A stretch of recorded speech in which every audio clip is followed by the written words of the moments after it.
Adam, how good would you say you are at Magic the Gathering? I can do a few party tricks. Oh wait, Magic the Gathering. Okay, yeah, no. Party tricks? Yeah, I can pull a dove out of my sleeve. I'm not super great.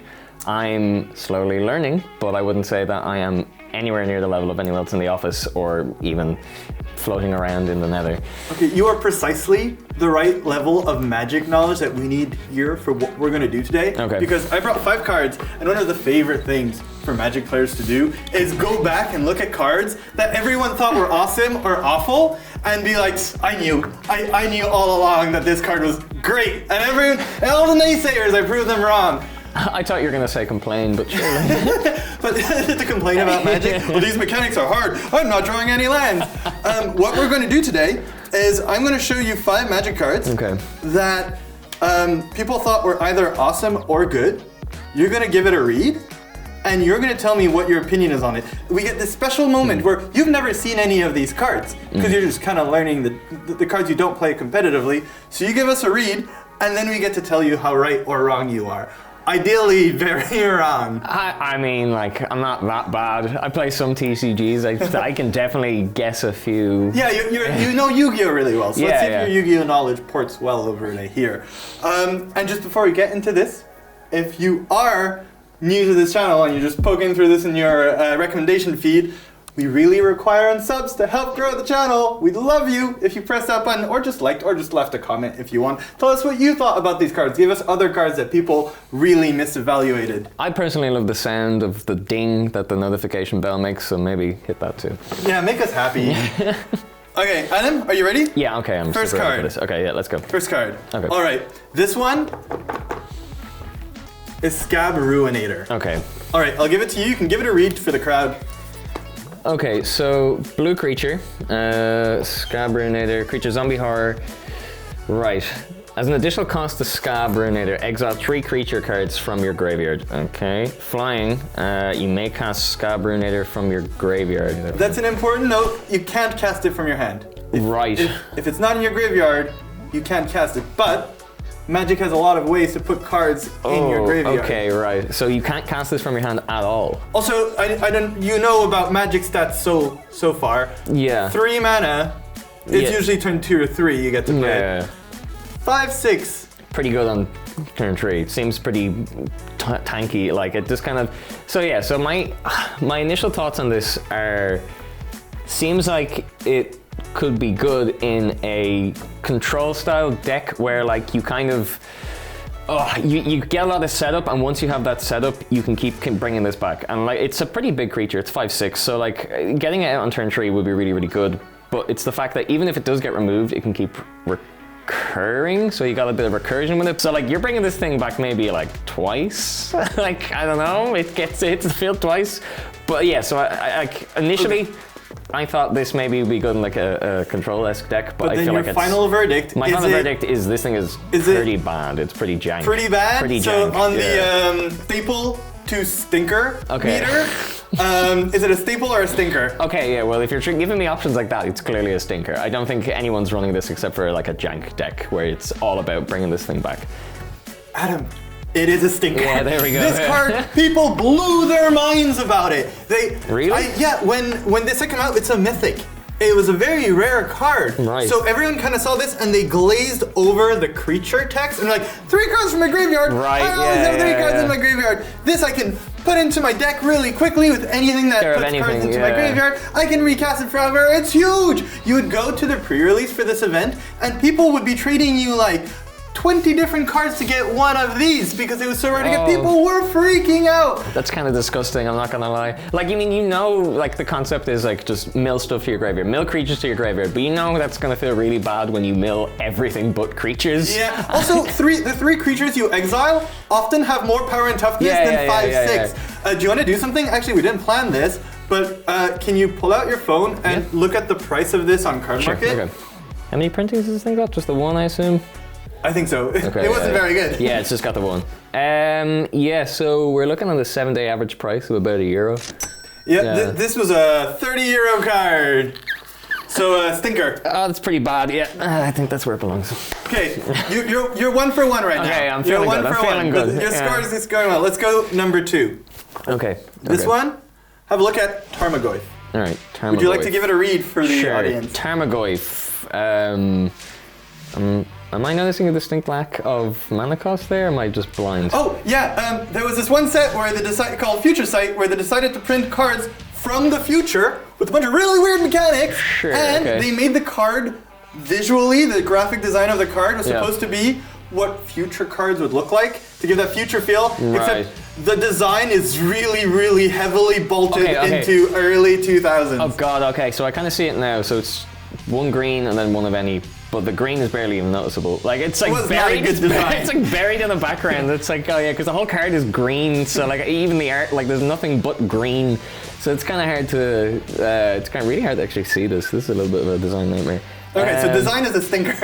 But okay, so... Also, look at the card. What is this? I'm going Eldritch Abomination. So like some sort of outer entity being, I guess. It should have been. It's a Lorgoyf. Okay. I don't know what that is. So Tarmogoyf's power is equal to the number of card types among cards in all graveyards, and its toughness is equal to that number plus 1.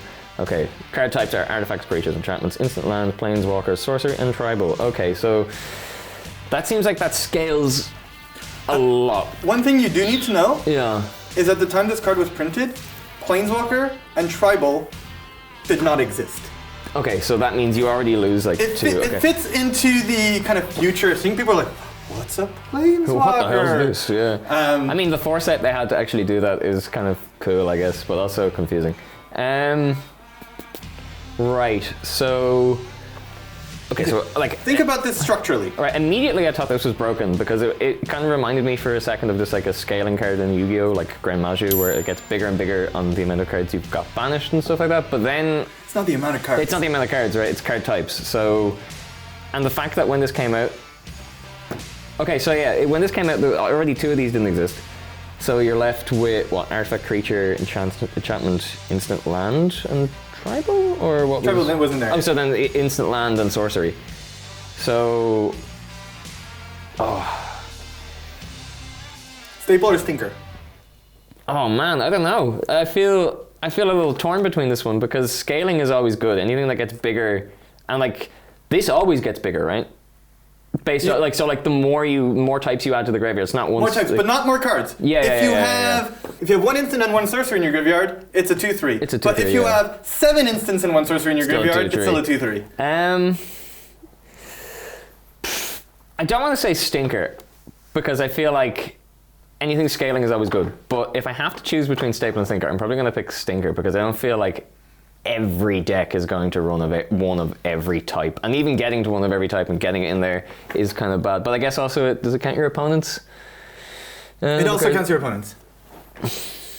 I'm still gonna stick with stinker rather than staple on this one. Do you want to check the price on Cardmarket? Oh god, that sounds terrible. Okay, so Tarmogoyf, let's go. Yeesh 20. So I'm gonna assume that like. This was a €100 card for the longest of time. Jesus. Okay, so yeah, scaling wise, I'm assuming that's. Okay, so this was printed 15 years ago. And it's still a staple despite everything else they've printed. Sick. This is probably one of the best 2-mana creatures in Magic.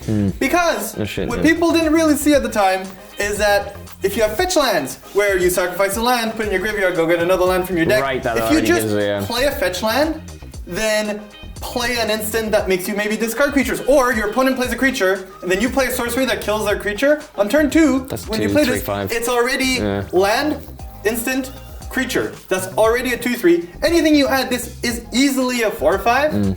No, that's a 3/4. 3/4, and then it's already easily a 4/5. It's not rare for the right formats for this to easily become a 5/6.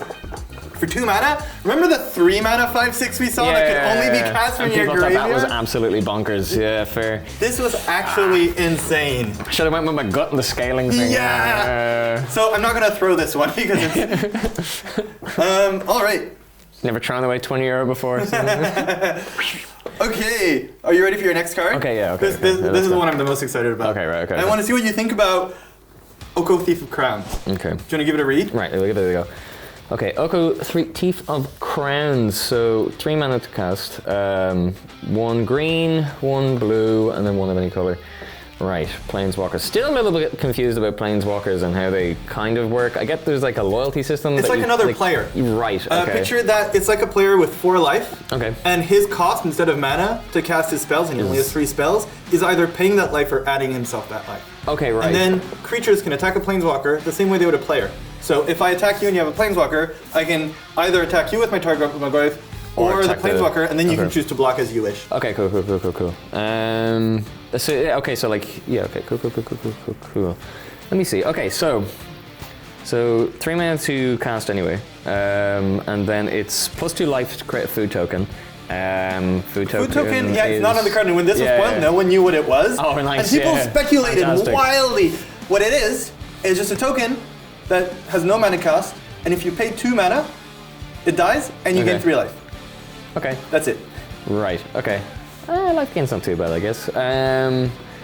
Target artifact. Okay, so then it's +1. Target artifact or creature loses all abilities and becomes a green elk creature with base power and toughness 3/3. Okay. And then it's -5. Exchange control of target artifact or creature you control, and target creature an opponent controls with power 3 or less. Okay. Right, and it starts off with 4 life. Yeah. Okay, right. I'm gonna walk through this one. All right. The creative food token seems kind of. We only get 1 of these per turn, right? You only get 1 of these abilities per turn. Okay, so creative food token seems kind of like, yeah, fine. I guess you're getting something on field, and I guess you can then heal off of it. That's not too bad. I guess it combos pretty well with its -5. I guess you can exchange the token for something they have if it doesn't have any like innate protections. That's kind of good, I guess. The thing that I'm kind of like looking at here, and the thing that's like screaming to me, because like I used to play a lot of Hearthstone as well, which like is like a online card game, and in that game there is a spell called Polymorph, and Polymorph turns. And you target a minion or a creature, and it becomes a 1/1 sheep or something like that. And that has consistently been one of the most frustrating cards to deal with ever, because you can set up like a pretty strong board or a pretty like big boss monster, and it's like, yes, haha, it cannot be destroyed, it cannot be removed, ha ha ha. And then all of a sudden it gets turned into something else. And for what seems to already be like a kind of a benefit, right? Because you're gaining life off of that. That kind of seems really good. Not only is your Planeswalker gaining life off of that for you to use your swap effect, it's also removing a problem on the field. Like it's also removing something. I feel like you're getting to a conclusion. So I think this card is actually pretty good. Stinker or staple? Oh, staple. I think this card's staple. I think this is really good based off of the swap effect is nice, but it costs a lot. But I think that the morph effect or the transform effect is really, really good. Adam? Yeah. Almost everyone unanimously thought this card was awful, and they were wrong. Okay, yes, thank God. You are okay. This is the only card to ever be banned in Standard, Modern, all 3, Pioneer, and Legacy. You can almost play this in nothing. That's insane. It is too what can you play strong. Vintage. Oh, okay. That's it. Or like kitchen table, but then no one's gonna want to play with you anymore. This all of a sudden, you become the unfun friend nobody wants to play with. You don't get invited to our nights almost anymore. Impossible to kill because +2 at 4 means 6. You don't have a lot of creatures on turn 3 that can just swing for 6. And if you're doing that, that's basically your opponent that's not losing 6 life because they're busy attacking this. And then a lot of decks revolve around like cheating in these huge creatures into play and spending all their resources to do so, and then you're like, nice creature, bozo. Here's an elk. Yeah. Here's a 3/3. I hope you like veal. Yeah, exactly. Is it veal? Venison, damn. And it does so much. It's so hard to kill. Aggro decks can't beat gaining 3 life every turn, and then they have to start beating this down, and then you have time to develop. Control decks can't beat the fact that you make a food, you turn it into an elk. You make a food, you turn it into an elk. They play their finisher, you take it. They can't beat this. This is so powerful. Yeah, it seems like it just from like looking at it, it has a lot of utility. It seems to kind of just be able to be usable in like a lot of different situations. Outside of some of the early mistakes they made at the beginning of the game, this is the most powerful card they've ever printed. That's insane. So good guess, because you just topped most of the Magic community there with that guess. Let's go innate knowledge of how card games work. Do you want to check the price on Cardmarket? Yeah, sure. Do you want to try to guess, given that you can almost play this nowhere? Okay, so the fact you can play it in nothing means it's probably not going to be super, super expensive. So it seems 30-day average price is about 30 or 27. Yeah, for a card that you cannot play almost anywhere. Yeah, so not super, super expensive, but also pretty expensive for a card that just can't be played. Yeah, that's basically a business card for all intents and purposes. You get that scene from American Psycho where it's people showing off their cards, but then you whip out one of these bad boys, he's just sweating, oh god. Like, Okay, are you ready for the next one? Yes, we'll go for the next one, okay. And this is one of my favorite ones, because I personally... You personally... I'm not going to say anything. Fine. All right, can you give a read for Aurelia's Fury? Okay, Aurelia's Fury. So 3 mana to cast. Aurelia's Fury deals X damage divided as you choose among any number of target creatures and/or players. Tap each creature dealt damage this way. Players dealt damage this way can't cast non-creature spells this turn. Okay. Much mana as you want. If it's 3 mana, you deal 1 damage to 1 creature. If it's 4 mana, you deal 1 damage to 1 damage to a player. It can scale if you have a lot. Okay, gotcha. Burn is good. Burn is always good. Burn that can pick anything is always good as well, because you can do creatures and/or players. Tap each creature dealt damage this way, so they are tapped and then can't use their abilities. And can't block. Okay, right. Okay, that changes things a little bit. That changes my opinion slightly. Players dealt damage this way can't cast non-creature spells this turn. Oh, this is an instant as well, so this can be played on your opponent's turn. Yeah. Okay, this changed my opinion, because originally I was going to say this card is terrible. I was like, okay, oh yeah, fine, whatever. I guess it's burn that scales and you can like deal lots of damage if you have lots of mana. But now after reading that, I'm kind of thinking... on your opponent's, at the beginning of their turn, you can play it, kill some creatures, tap their creatures so they can't attack.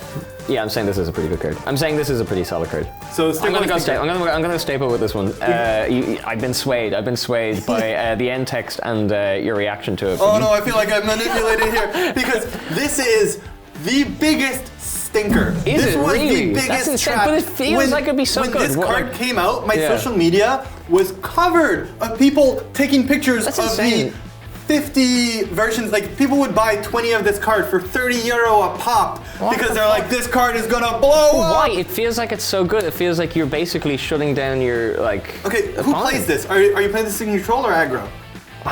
Okay, so I guess control. Okay, but if you're playing it in control, you had another card at the time that was called Bonfire of the Damned, where if you draw it that turn, for 1x, you deal that much damage to everything. It's not divided. If you top deck it and you pay 4, it's 3 damage to everything and your opponent. If you pay 4 with here, you deal 1, 2 to 1, or 1 to each. But I still feel like that's better in a control situation if you want to shut down your opponent from doing something. No, because then you just play a board wipe. There's 4 mana, destroy all creature cards. Yeah, I suppose. Also, in an aggro deck, you don't have a lot of mana. Your 3 mana is going to be 3 to tap down his 1 blocker. Yeah. So I feel like this card is good in a vacuum. Like, in a vacuum, this in a vacuum where you don't really take into consideration anything else. It's like it feels technically a great Magic card, but in practice, given what Magic has become and how the decks function, it's a stinker. So like reverse power creep, this card would have been good maybe like 15 years ago, 10 years ago. It wasn't even then. Yeah. That card went from €30 a pop to about 1 or 2. Yeah. Really quickly. I'm sorry, you didn't get this one right. It's all right. You've got one final chance. All right, okay. I need to at least break even on this one. If I go 3 for 5, 2 for 2. Okay, 2 for 2. So if you get this one right, I believe you're very good at. We're gonna start showing you more future cards to get your opinion. Okay, cool. Let's go. We'll call you over for spoiler season. Are you ready? Tell me about Walking Ballista. Okay, Walking Ballista. So you're gonna have to. Okay, so two one mana. Thing to note: XX means you put counters equal to how much you paid. It's not you pay 6, it has 6 counters. It's half of what you paid. Yeah, okay, so if you pay 4, it has 2 counters. If you pay 10, it has 5 counters. 10's a lot of money. Okay, yeah. Okay, so you have to pay 2 at least to get this. Double, 2 for it to be a 1/1. So, Walking Ballista. Walking Ballista enters the field with X +1/+1 counters on it up to like how much you paid for it. Okay. For 4 mana, put a 1/1 counter on Walking Ballista. That kind of seems a bit trash. Remove a +1/+1 counter from Walking Ballista. It deals 1 damage to any target.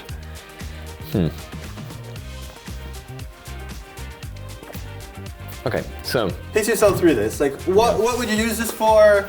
So, this thing can get big, but you're paying a lot of mana for it. That 4 mana, put a 1/1 counter on Walking Ballista kind of seems terrible. Remove a +1/1 counter from Walking Ballista. It deals 1 damage to any target. Ping is always good. Anything that can deal like ping damage is always pretty good because it lets you deal with like one little, like, you know, a lot of small that niggly little thing of just like, oh, I can't really clear it. So ping is always good. So that makes this card like pretty decent. Remove a +1/1 counter, but then you make it weaker. So I'm gonna go stinker on this one, but I don't know. No, I'm gonna go stinker on this one. This feels like it's you invest way too much just to get a ping out of it. I'm so sorry, Adam. Oh no. This card has been banned in certain formats. Why? Because it does everything. It's a burn spell to the face if you have a bunch of mana. It synergizes with anything that adds extra +1/+1 counters. It makes combat impossible, because if you even play this, let's say you play this for 6, every time someone plays a 1/1, you just pay 4, put a counter on it, snipe it down. You can just continuously do that. You can attack with it, and it's free. The sniping other creatures it doesn't cost you anything, so it can enables use that a as bunch much of as combos. you want as well. Yeah, there's a specific combo with a card called Heliod, where it's every time you gain life, you put a +1/+1 counter on one of your opponent's creatures, and you give lifelink to your creatures. So you can give it lifelink, meaning every time it deals damage, you gain 1 life. Okay, and then you put a counter on it because you gain life, and then you use that counter to hit something. Okay, but you gain life, so you put another counter. So hang on a second. So like, it doesn't specifically, does it gain +1?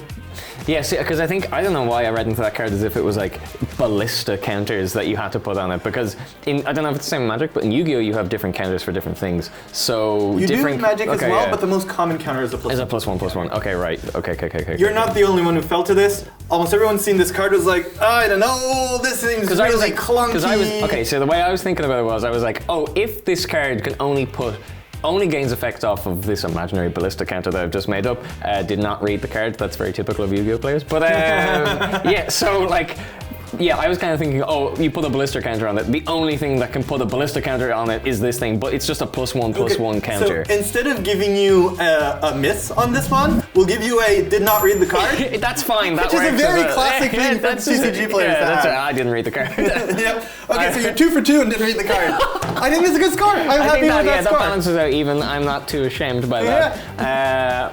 Pretty proud on the old Oko pull. That was. Yeah. Even I saw Oko and I was like, it's okay. Nah, man, you can't underestimate non-destruction removal. That's always something that in any TCG is always going to be just really powerful, I think. Well, all right, Adam, I'm happy we did this.